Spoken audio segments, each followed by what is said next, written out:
Hello, everyone. Welcome to Module 3 of Future World Fellows Program. In this Module 3, we are going to be discussing media ethics and responsible public communication. Module 3 is dealing with media ethics and responsible public communication. This module is divided into 6 parts, and we are going to be walking through them. The theme of this module is actually we are saying that every published word is an act of leadership. Every published word is an act of leadership. What are the learning objectives for this module? By the time we finish this module, you will be able to understand why communication is a public trust. You will understand, you distinguish ethical communication from mere persuasive communication. You'll be able to apply ethical principles in writing, interviewing, editing, and publishing.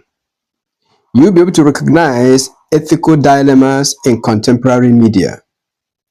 You'll be able to appreciate the connection between communication, leadership, and nation building. And of course, you'll be able to develop a personal ethical framework for public communication. So these are the learning objectives for this course, for this module. I would like to ask a question. Can a well-written article cause harm? Can a well-written article cause harm? Can a truthful reporting still be irresponsible? Can a truthful reporting still be irresponsible? Should every true fact be published? When does silence become unethical? What responsibility does a writer owe to society? These are questions I want you to consider as we enter this module. Now, communication is not merely about transmitting information.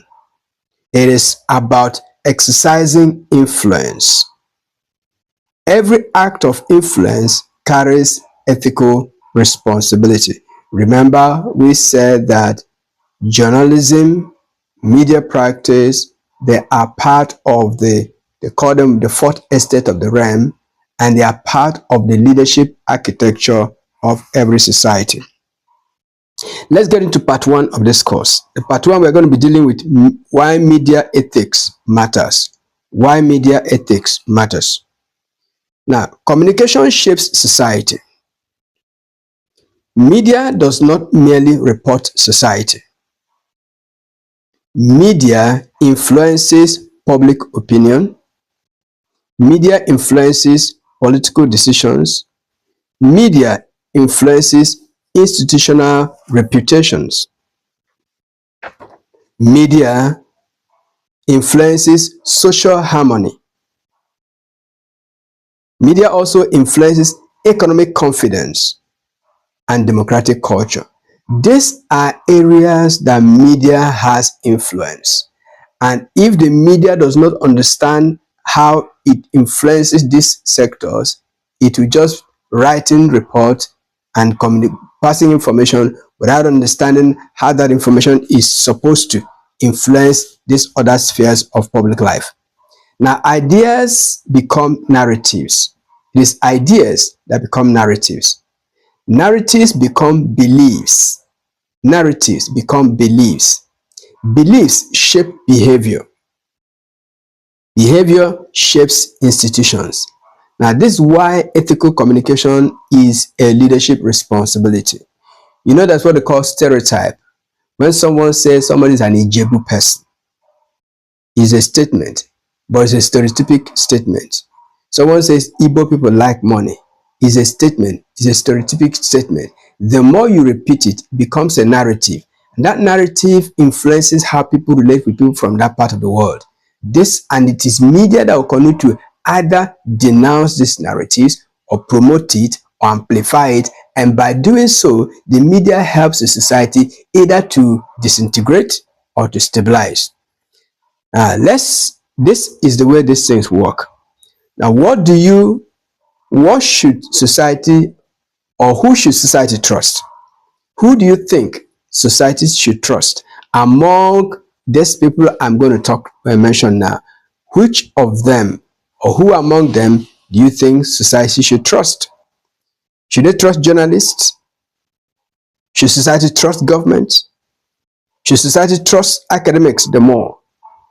Should society trust social media influencers? Or should society trust citizens? Now, why has trust become one of the world's most vulnerable public assets? Trust is one of the world's most valuable public assets. Public trust is so important. Media trust is so important. Academic trust is so important. Government trust is so important. Without trust, no system can survive itself. No system can prosper without trust. Now, as you ruminate on that, as you think about this, I'll quickly take you to part 2 of this module. Part 2, we're dealing with the 5 pillars of ethical communication. The 5 pillars of ethical communication. Pillar number 1, truth. Truth is the first pillar of ethical communication. Never knowingly communicate falsehood. As a media person, do not deliberately communicate falsehood. Now, truth requires verification. It requires context. It requires accuracy. You can pull a statement out of a context. You are reporting the truth, but because you pull it out of context, it becomes falsehood. So don't deliberately pull something out of context and communicate it because you want to push a narrative. So we're saying that the first pillar of ethical communication is truth. Being first is never more than being correct. You know, sometimes those days, before the advent of social media, we talk about the first person to report it, the first media house that published it. Being first sometimes may not be being correct. The second pillar is fairness. Fairness. Now, you are supposed to present issues honestly. Present issues honestly. Allow opposing perspective. Avoid distortion.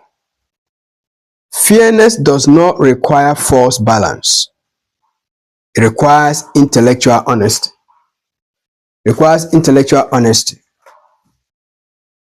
The second pillar or the third pillar is independence.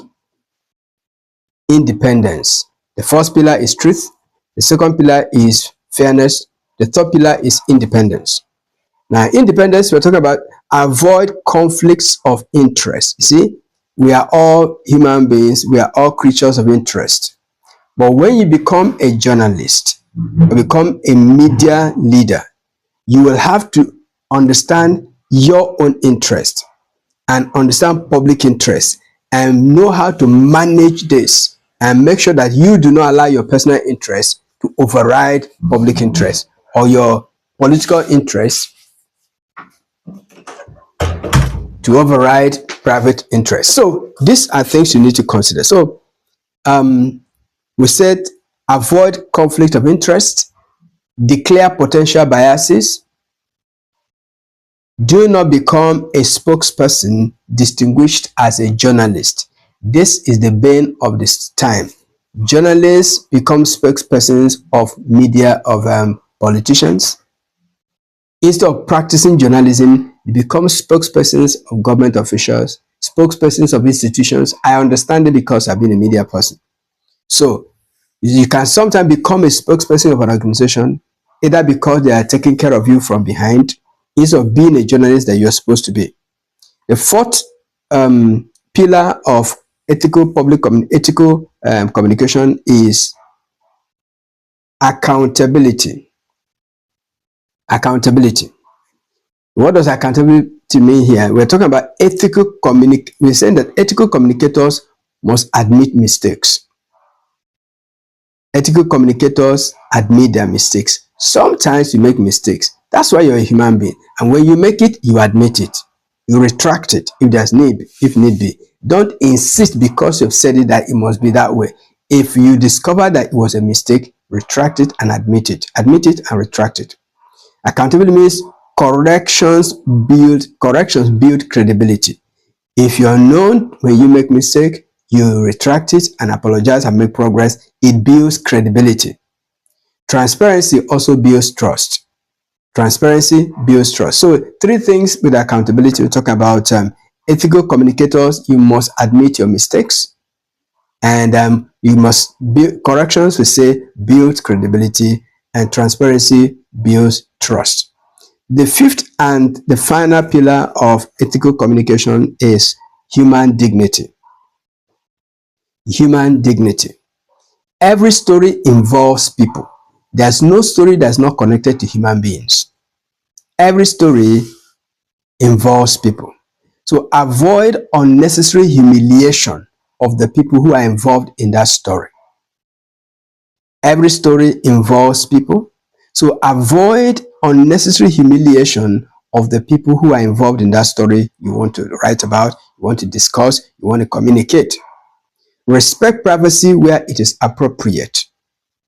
Recognize that people are more than headlines. People are more important. Their dignity is more important than your flashing headlines to attract public readership.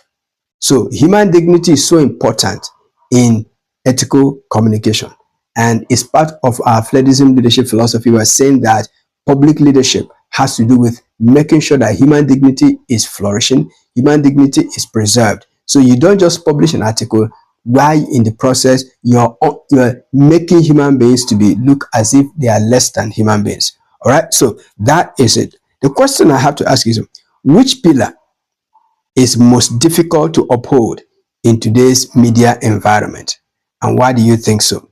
The pillars I talked about: number 1, truth, fairness, independence, accountability, human dignity. Which of these pillars do you think is most difficult to uphold in today's media environment, and why do you think so? Let's move to part 3. Part 3 is dealing with media ethics in the digital age.